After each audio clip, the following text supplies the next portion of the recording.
والشاکرین والحمد للہ رب العالمین۔ حصول برکت کے لیے آقا نامدار، مدینے کے تاجدار، شہنشاہ وقار، نبی محترم، رحمت دو عالم، نور مجسم، ارواحنا فدا، محمد رسول اللہ صلی اللہ علیہ وسلم کی پرنور بارگاہ میں جھوم کے درود و سلام کا ہدیہ پیش کر لیجیے۔ اللہم صلی علی سیدنا و نبینا و حبیبنا و مولانا محمد وبارک وسلم۔ صلاۃ و سلام علیک یا رسول اللہ صلی اللہ علیہ وسلم۔ آج کی یہ نورانی محفل اہل بیت کی یاد میں بھی منعقد ہے اور صحابہ کی محبت میں بھی منعقد ہے، اس لیے کہ یہ محفل سجائی گئی ہے گلزار باغ زہرا سیدنا امام جعفر صادق رضی اللہ تعالیٰ عنہ کی یاد میں، اہل بیت میں سے ہے، اور یہ محفل سجائی گئی ہے کاتب وحی امت کے امام سیدنا سرکار امیر معاویہ رضی اللہ تعالیٰ عنہ کی یاد، جو صحابی رسول ہے۔ اور ایک بات میں کہوں، ایک جماعت وہ ہے جو اہل بیت سے تو پیار کرتی ہے لیکن صحابہ سے بغض رکھتی ہے، وہ بھی اہل سنت میں سے نہیں ہے۔ اور ایک جماعت وہ ہے جو صحابہ سے تو پیار کرتے ہیں لیکن اہل بیت سے دشمنی رکھتے ہیں، وہ بھی اہل سنت میں سے نہیں ہے۔ اہل سنت کون ہے؟ مسلک اعلیٰ حضرت پہ چلنے والے، اور مسلک اعلیٰ حضرت کی تعلیم کیا ہے؟ ایک ہاتھ میں اگر اہل بیت کا دامن ہے تو دوسرے ہاتھ میں صحابہ کا دامن ہے، اور پھر گنبد رضا کے سائے میں کھڑے ہو کے یوں کہو، اہل سنت کا ہے بیڑا پار، اصحاب حضور نجم ہے اور نام ہے اطرت رسول اللہ۔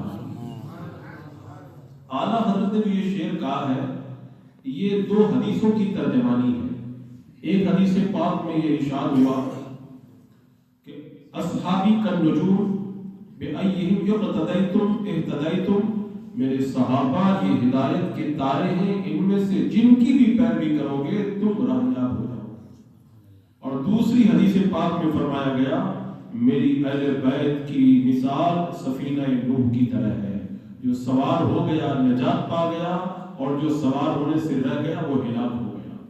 اس حدیث کے بارے میں آپ کو یہ معلوم ہونا چاہیے، یہ حدیث اس زمانے کی ہے جس زمانے کے اندر فلائٹ اور ٹرین وغیرہ کا سفر نہیں ہوتا تھا، جو سفر ہوتا تھا وہ سمندری سفر ہوا کرتا تھا۔ اور سمندری سفر کے بارے میں آپ حضرات کو معلوم ہوگا کہ جو کشتی میں بیٹھ جاتا ہے، اس زمانے میں کوئی لوکیشن کا اور کوئی سسٹم نہیں تھا، قطب وغیرہ نہیں تھے، اگر انہیں راستہ جاننے کی ضرورت پڑتی تھی تو ستاروں کو دیکھ کر راہ معلوم کرتے تھے۔ اگر کسی کے پاس کشتی نہ ہوتی وہ بھی دریا پار نہیں کر سکتا تھا، کشتی ہوتی تھی لیکن ستاروں کا علم نہیں ہوتا تھا، وہ بھی منزل تک نہیں پہنچ پاتا تھا۔ تو جو جماعت ہدایت کے تاروں کو چھوڑ چکی ہے وہ گمراہی کے سمندر کے اندر بھٹک رہی ہے، جو آج کے دور میں جھوٹے مولائیوں کے نام سے جانے جاتے ہیں۔ اور جنہوں نے اہل بیت کی کشتی کو چھوڑ دیا ہے وہ بھی ہلاکت کے دلدل میں پھنس چکے ہیں، جن کو آپ خارجی اور ناصری کہہ سکتے ہیں۔ الحمدللہ ہم کشتی والے بھی ہیں اور تارے والے بھی ہیں، اور ان مقدس جماعت پہ چلنے والوں کا نام ہے اہل سنت و جماعت۔ آپ حضرات بڑے خوش نصیب ہیں، دونوں طرف آپ کامیاب اور کامیاب ہوتے ہوئے نظر آ رہے ہیں، کیونکہ اللہ تبارک و تعالیٰ نے اہل بیت کی بھی محبت آپ کو دی ہے اور صحابہ کی محبت بھی آپ کو عطا فرمائی ہے۔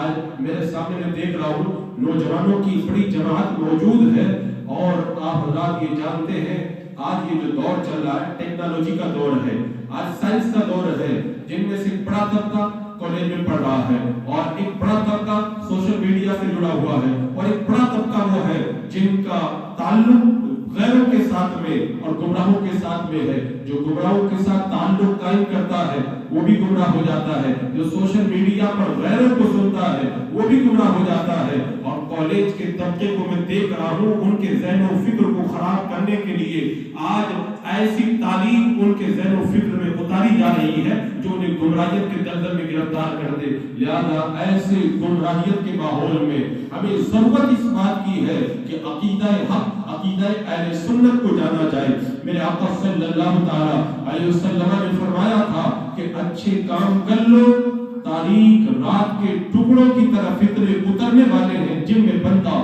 صبح میں مومن ہوگا تو شام میں کافر ہو جائے گا, شام میں مومن ہوگا تو صبح میں کافر ہو جائے گا. میرے آقا نے فرمایا تھا, میں دیکھ رہا ہوں گمراہی کی بارش تمہارے گھروں پر ایسے اتر رہی ہے جیسے بارش کے قطرے اترا کرتے ہیں. اور کونین کے دولہا نے فرمایا تھا, فتنے ایک کے بعد ایک, ایک کے بعد ایک ایسے اتریں گے جیسے ایک دھاگا ہو, اس میں موتی پیو دیے جائے, دھاگا ٹوٹ جائے تو موتی بھی کر جاتے ہیں, ایسے فتنے پھیل جائیں گے. فتنے تو بہت سارے ہیں. فتنہ معاشرتی اعتبار سے بھی ہے, معاشی اعتبار سے بھی ہے, سیاسی اعتبار سے بھی ہے, لیکن سب سے بڑا فتنہ کون سا ہے؟ سب سے بڑا فتنہ وہ ہے جو ہمارے ایمان پہ, ہمارے عقیدے پہ اٹیک کرتا ہے. آپ یاد کریں حضرت عمر رضی اللہ تعالیٰ عنہ کو, ایک آدمی کو دیکھا حضرت عمر نے کہ وہ اللہ کی بارگاہ میں دعا کر رہا ہے, اے اللہ مجھے فتنوں سے بچا, اے اللہ مجھے فتنوں سے بچا. حضرت عمر رضی اللہ تعالیٰ عنہ نے فرمایا, اگر تجھے دعا کرنی ہے تو گمراہ کرنے والے فتنوں سے اللہ کی بارگاہ کے اندر پناہ مانگ. آج لوگ کہتے ہیں بہت مسائل ہیں, بہت مسائل ہیں مسلمانوں کے, کیا کریں؟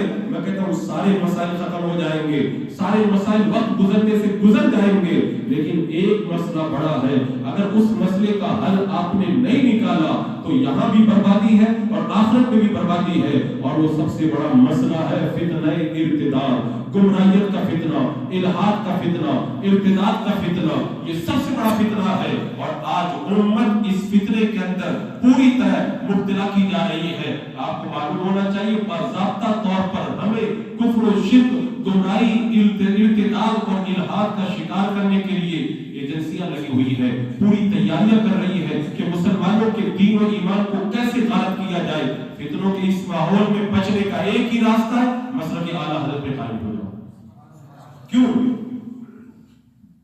اس لیے کہ مسلک اعلیٰ حضرت اس دور کے اندر فتنوں سے بچنے کے لیے بہترین پناہ گاہ ہے, ایک بہترین پلیٹ فارم ہے جہاں پر آپ کی رہنمائی کرنے والے علماء آپ کو نظر آئیں گے. آج آپ ان کی یادیں منا رہے ہیں نا, آپ جن کی یادیں منا رہے ہیں نا, ان کی یادیں صحیح معنوں کے اندر آپ کو منانا ہے تو مسلک اعلیٰ حضرت کے زیر سایہ پا کر کے دیکھیں, آپ کو پتہ چلے گا اس کی برکتیں کیا ہیں. آج جو فتنے چل رہے ہیں ان تمام فتنوں کا تو میں تذکرہ نہیں کر سکتا, لیکن جو سب سے بڑا فتنہ ہماری نگاہوں کے سامنے ہے اس فتنے کا میں تذکرہ کروں گا.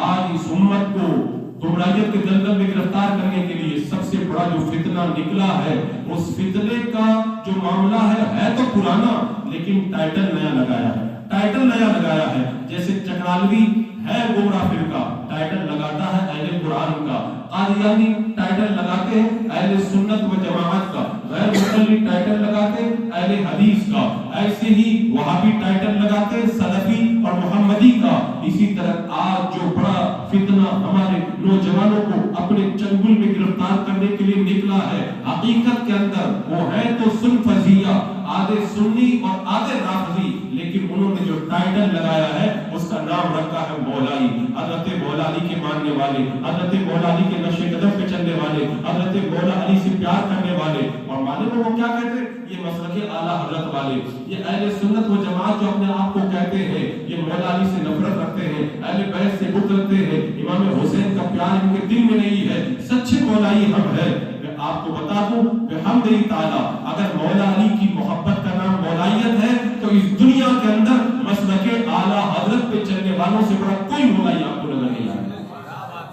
حضرت مولا علی کا جو پیار ہمارے دلوں کے اندر ہے وہ پیار آپ کو کہیں پر بھی نظر نہیں آئے گا. لیکن اس فتنے کی آپ گہرائی میں جا کر کے دیکھیں, یہ فتنہ کب سے چلا آ رہا ہے. میں نے اس تاریخ کو کل بھی بیان کیا تھا. اصل میں میرے آقا صلی اللہ تعالیٰ علیہ وسلم جب مکہ سے چل کر کے مدینہ منورہ میں تشریف لائے تو مدینہ منورہ کے اندر یہودیوں نے اپنے سردار کی تاج پوشی کا پورا انتظام کر کے رکھا تھا. میرے آقا صلی اللہ تعالیٰ علیہ وسلم جب مدینہ منورہ میں آئے تو مدینے والے میرے آقا کے دامن سے وابستہ ہونے لگے اور کلمہ پڑھ پڑھ کر کے مسلمان ہونے لگے. وہ جو تاج پوشی کا پلان تھا وہ پلان دھرا کا دھرا رہ گیا. اب ان یہودیوں کے دلوں کے اندر میرے آقا کی دشمنی پیدا ہوئی. بدلہ لینے کے لیے چھٹ پٹانے لگے اور بظاہر کلمہ پڑھ کے مسلمان ہو گئے، لیکن وہ موقع کی تاب میں تھے.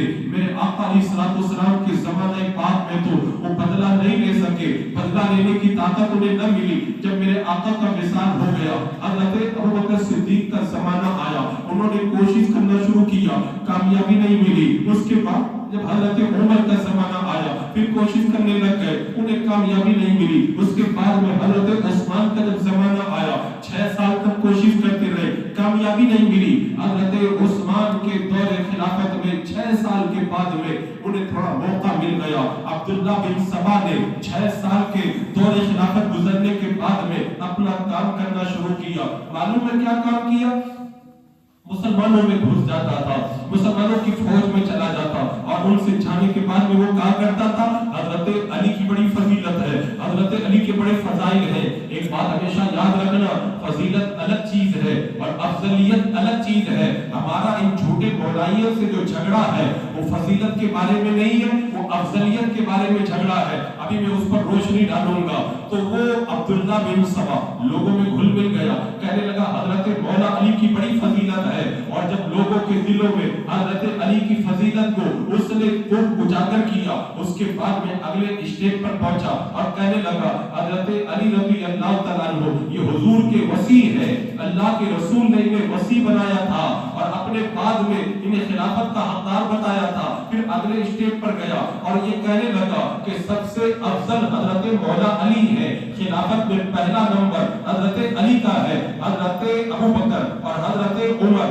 اور حضرت عثمان نے حضرت علی پر ظلم کیا اور خلافت پہ قبضہ کر لیا. اس کے بعد میں اگلے اسٹیپ پر پہنچا اور یہ کہنے لگا کہ معاذ اللہ حضرت علی کے اندر الوہیت حلول کر گئی ہے. معاذ اللہ رب العالمین. یہ اسٹیپ پر اسٹیپ وہ کام کرتا رہا، مسلمانوں میں انتشار پیدا کرتا رہا. میں اس پوری تاریخ کی طرف نہیں جانا چاہتا، میں یہ بتانا چاہتا ہوں عبداللہ بن سبا نے محبت علی کا نام لے کر عقیدہ اہل سنت کے خلاف جو بیج مسلمانوں کے ذہن و فکر میں بونے کی کوشش کی تھی، آج اسی فکر کے حامل لوگوں کو مولائی کہا جا رہا ہے، جو اپنے آپ کو مولائی کہہ رہے ہیں اور عبداللہ بن سبا کی فکر کو لوگوں کے درمیان پیش کر کے جھوٹی مولائیت کا پرچار کرتے ہوئے نظر آتے ہیں. لیکن آج کالج کے بچے، آج جو لوگ دین نہیں جانتے ہیں، وہ نوجوان بچے میرے پاس آتے ہیں اور آنے کے بعد میں کہتے ہیں حضرت بات ہم کو نہیں سمجھ میں آتی ہے. وہ حضرت علی کا نام لیتے، امام حسین کا نام لیتے، حضرت امام حسن کا نام لیتے، حضرت فاطمہ کا نام لیتے. آپ لوگ ان کا رد کرتے ہو، اپنے آپ کو مولائی کہتے، آپ لوگ ان کا رد کرتے ہو. میں کہتا ہوں سنو، پہلے عقیدہ اہل سنت سن لو، اس کے بعد میں دوسری بات کو سمجھنے کی کوشش کرنا. اصل میں معاملہ ہے کیا، اس معاملے کو سمجھو. حضرت مولا علی رضی اللہ تعالیٰ عنہ کی فضیلت اتنی زیادہ ہے. حضرت امام احمد بن حنبل رضی اللہ تعالیٰ عنہ ارشاد فرماتے ہیں کہ فضیلت کی جتنی حدیثیں حضرت علی کے بارے میں آئی ہے اتنی حدیثیں کسی صحابی کے بارے میں نہیں آئی ہے. فضیلت کو وہ بھی مانتے ہیں اور فضیلت کو ہم بھی مانتے ہیں. ہمارا اور ان کا جو جھگڑا ہے وہ فضیلت میں نہیں ہے، وہ افضلیت میں ہے. آپ کا ذہن حاضر ہے، اگر آپ سمجھنا چاہتے تو میری بات سمجھنے کی کوشش کریں. افضلیت یہ عقیدے کا مسئلہ ہے، فضیلت یہ باب فضائل میں سے ہے. عقیدہ دلیل قطعی سے ثابت ہوتا ہے، فضیلت حدیث ضعیف سے بھی ثابت ہو جاتی ہے. اگر کسی کی فضیلت ثابت کرنا ہو تو دلیل قطعی کی ضرورت نہیں ہے، اور اگر کوئی فضیلت کا انکار کرے تو وہ گمراہ نہیں ہو جاتا ہے. لیکن افضلیت یہ عقیدے کا مسئلہ ہے، اور کوئی اگر افضلیت کا انکار کر دے وہ گمراہ ہے اور اہل سنت و جماعت سے خارج ہو جاتا ہے. کچھ لوگ آگے کہتے ہیں حضرت اب کو تو بات نہیں سمجھ میں آتی، ایسا کیسے ہو جائے گا؟ کچھ لوگ کہتے ہیں اتنی آپ اس پر تقریریں کرتے، بار بار اتنی تقریریں کرتے، یہ کوئی اتنا اہم مسئلہ تو نہیں ہے.